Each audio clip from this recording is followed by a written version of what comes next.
ఇది మహాభారతం.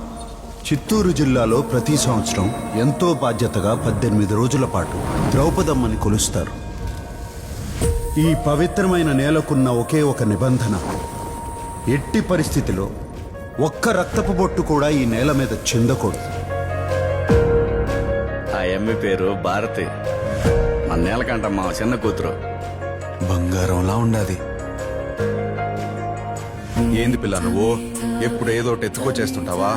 ఏంది, నీకు రాయడం రాదా? చిన్నప్పటి నుంచి చదవడం కూడా రాదు. నా కళ్ళలో నమ్మకం కనిపించడం లేదా?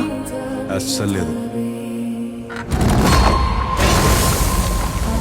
ఈ మొత్తం జాతరలో అత్యంత పవిత్రమైన స్థానం ధర్మరాజు.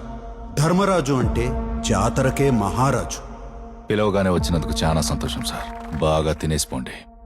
ఏంది దామోదరా, ఆ నేల మీద రక్తం చిందకూడదా?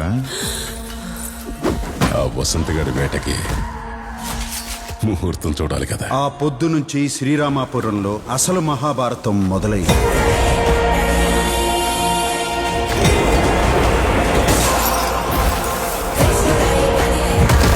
నన్ను దాటి వసంత్ గారిని తాకండి రా, చూద్దాం. ఈ భారత మెట్టలో కురుక్షేత్రం జరుగుద్ది.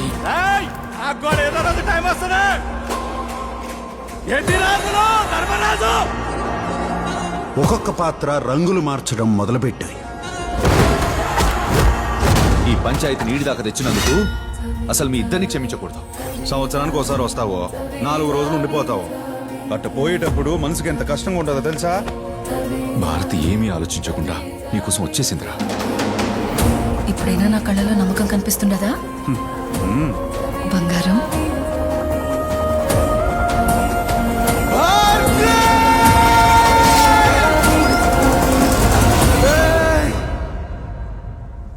మీ కాలు పట్టుకుంటాన్రా, భారతి వదిలేండి రా, అది నా ప్రాణం.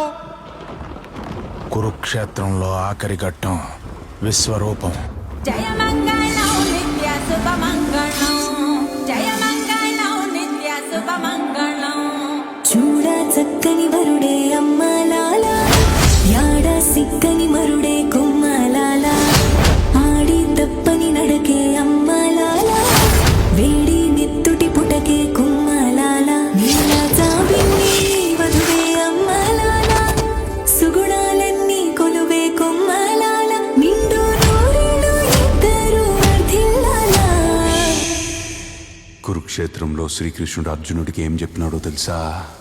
యుద్ధం కూడా ప్రశాంతంగా చెయ్యాలని. ఏంది, అట్నే చేద్దామా?